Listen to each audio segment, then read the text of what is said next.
Team India coach గా బాధ్యతలు తీసుకున్న గౌతమ్ గంభీర్ కు ప్రధాన టోర్నీల కంటే ముందు అసలైన సవాల్ సీనియర్లతోనే. ఎందుకంటే సీనియర్ ఆటగాళ్లను డీల్ చేయడం అంత ఈజీ కాదు. ముఖ్యంగా స్టార్ ప్లేయర్ విరాట్ కోహ్లీకి గంభీర్ కు మధ్య గతంలో 2 సార్లు విభేదాలు తలెత్తాయి. ఐపీఎల్ టైంలో అయితే ఒకరినొకరు కవ్వించుకున్న సందర్భాలు ఉన్నాయి. ఇద్దరు దూకుడైన స్వభావం కలిగిన వ్యక్తులు కావడంతో ఎలా ముందుకు సాగుతారనే దానిపై ఆసక్తికర చర్చ మొదలైంది. గంభీర్ రాకతో కోహ్లీ పరిస్థితి ఏంటి అన్న వ్యాఖ్యలు వస్తున్నాయి. గతంలో 2-3 సార్లు ఇద్దరు గొడవపడినా అది మైదానానికే పరిమితమైంది. ఈ ఐపీఎల్ తో మళ్లీ ఇద్దరి మధ్య మంచి వాతావరణమే కనిపించింది.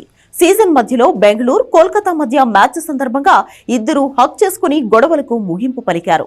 మరి ఇప్పుడు కోచ్గా వస్తున్న గంభీర్ జాతీయ జట్టులో కోహ్లీతో పాటు ఇతర సీనియర్ ప్లేయర్స్ ను ఎలా సమన్వయం చేసుకుంటాడనేది చూడాలి. డ్రెస్సింగ్ రూమ్ వాతావరణం దెబ్బతినకుండా సీనియర్లు, యువ క్రికెటర్లను కోఆర్డినేట్ చేసుకుంటూ వెళ్లడం ఒక విధంగా గౌతీకి సవాల్గానే చెప్పాలి.